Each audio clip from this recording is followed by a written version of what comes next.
Hello, today I want to have a look at the recording functionality on this type of keyboard. Yamaha PSR-SX920 is what I've got here, but it'll work on the 900, 700, 720, Genos 1 and Genos 2. At its most simple, the recording on here is made as straightforward as possible. I'll give you an example. If I've set it up just like I've turned it on and we've got a piano sound going, let's say I just want to record myself playing piano.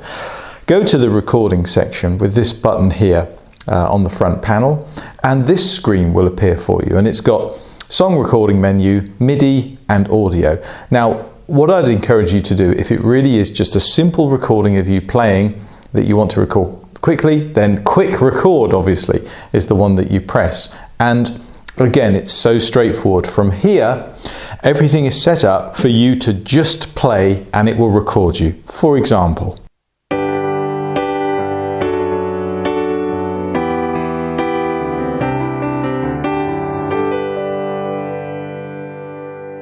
play a simple piece. Notice the clock started running. I didn't have to press record. The recording was triggered when I started playing the first note. When I finish, you press stop and it saves it temporarily in this case, and I can hear it back by pressing the play pause button just here.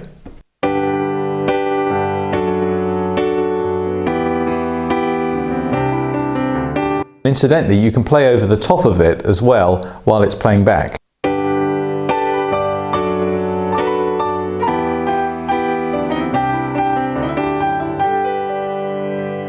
So it's good for a sort of quick reference for noodling with ideas if you're writing songs or composing music. If you want to, at the top right of the screen here, notice that there's a save icon, and pretty straightforward. You press that and it takes you to your user section. That's the hard drive built into your keyboard, where you press, if you've got lots of folders, you can choose which folder to put it in. When you found the right place, you press save here.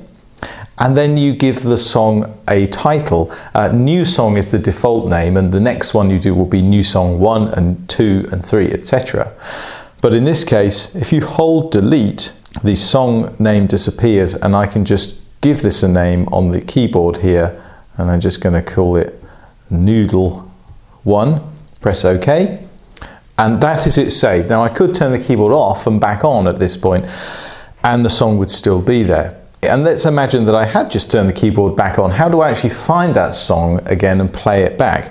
Well, what you do is you go into the song section just here. Actually, it's loaded up there already, but you'll always find it in your user song at the top, not preset, but user, and then user on the left, and you'll find it here. And actually using the song controls here on the top left, what you can do is just press the play button.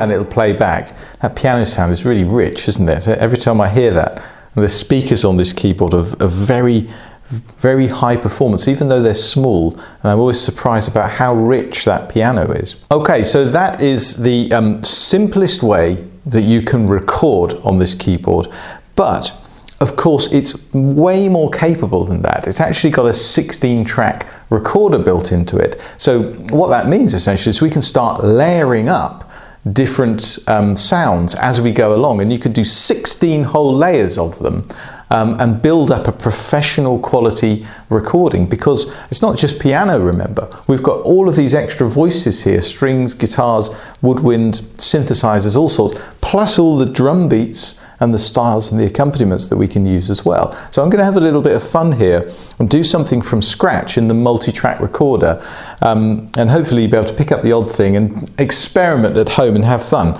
So the first thing I'm going to do in this case is choose myself a platform, a drum beat platform. Now I'm going to go into the style section, and now what I'm not looking for here is the entire accompaniment where all the instruments are playing. I'm just interested in the drum beat. So I can go through the pop section, and I can just go between them. I haven't got the accompaniment on, I'm not playing a chord. I'm just having a listen for what I like, and I found this one called 90s Mainstream, which is sort of middle of the road. It's just right for experimenting with.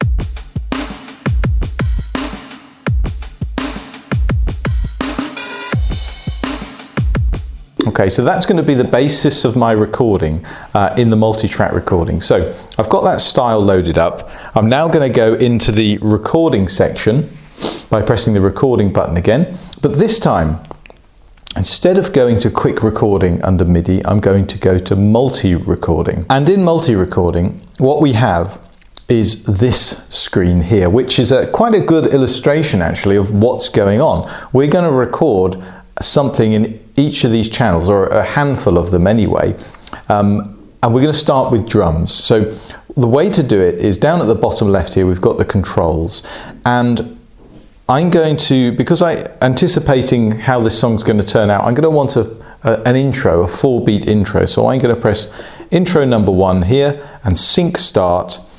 Then I'm going to come up here and set the recording going. And in this case, you're going to notice everything will turn red and offer itself for recording into. And that's okay, because this is just the drums. It will in fact only record into 9 and 10.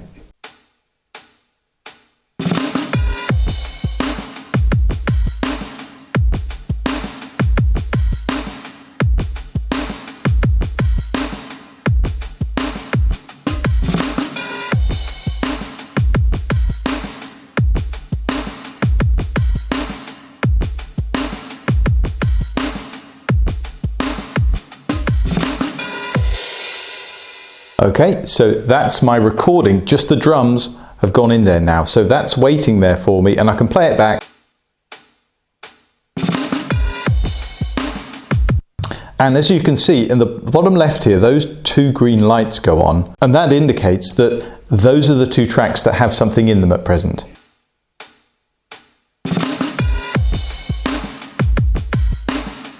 Okay, so that's my basis for my ongoing multi-track recording. What I'm going to do now is play a bit of piano over the top.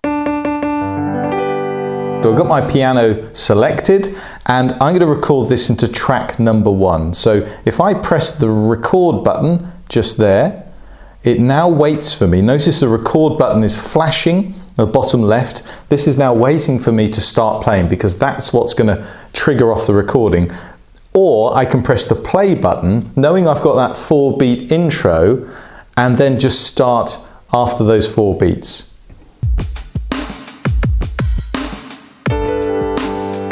Well, in fact, I don't think I went back to the beginning of the track there.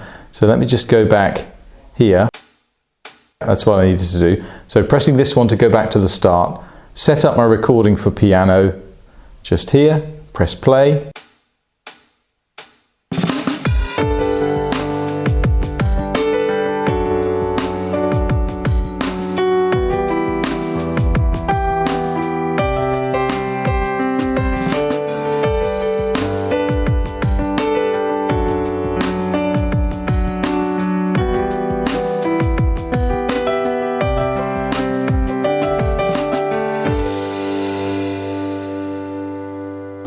Okay, I get to the end and I press stop, and that has saved it onto the memory. So now I've got the drums and the piano. I'll just preview it by playing it back.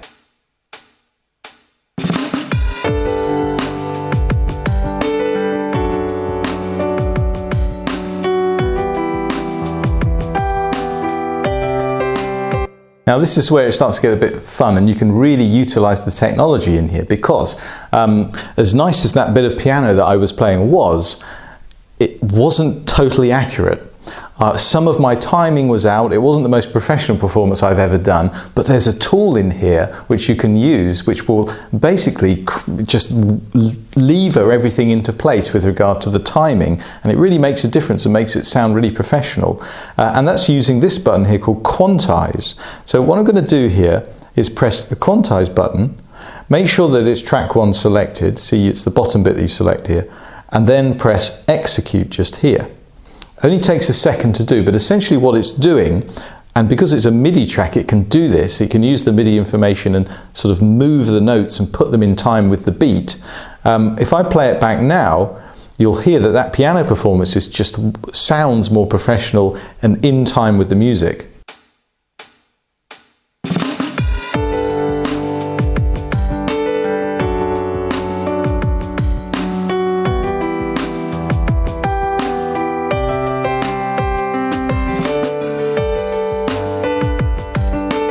So it really makes quite a big difference to use the quantize button there. Now, what do we need next? I'm thinking we've got drums, we've got piano. I think we need some bass guitar in here as well. So how do we record track number 2?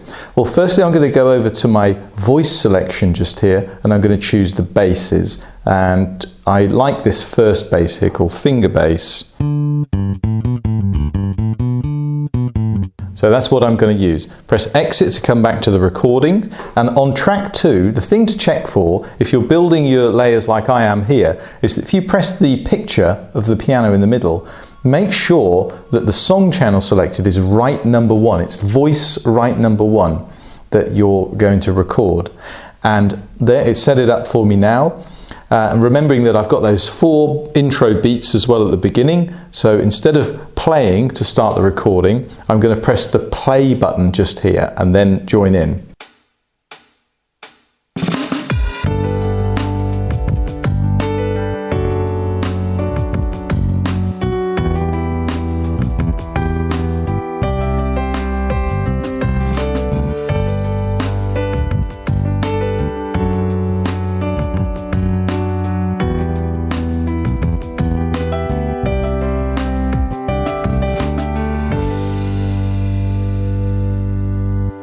And then press stop. So that saves it temporarily, and now we've got piano and a bit of an imaginary bass line in there as well. As I used to be a bass player, you see, so I visualize everything when I play it like this. And let's have a quick listen.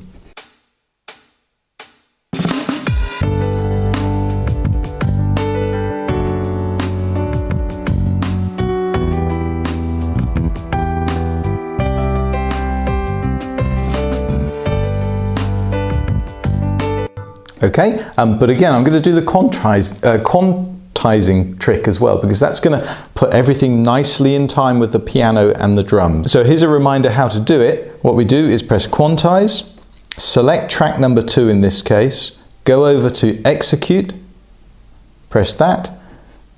That will now be quantized. Let's have a listen to it.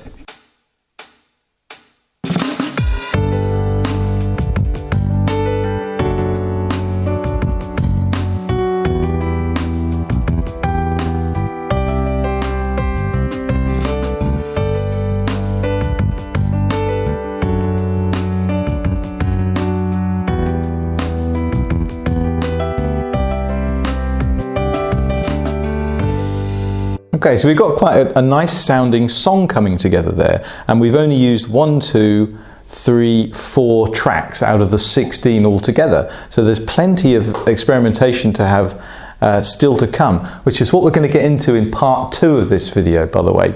That's just scratching the surface. Now at this point, to save the song, at the top of the screen, we press save, and we're going to give it a name, and I'm going to save it here, and I'm going to call it because I had one earlier, but I'm going to call this Noodle 99, and we'll come back to this one in part 2 and then start elaborating on it, adding other tracks, using things like the arpeggiator, getting into how to mix the levels, how to pan the levels as well. There's so much more to dive into on this keyboard, but I hope that was useful for you. Any questions, leave them in the comment section below and we'll get back to you. So that's part 1. Thanks for watching. Do us a favour and give us the thumbs up icon below the video. Press the thumbs up. Really helps an independent store like us get seen on YouTube. And I'll see you in the next one. Thanks for watching.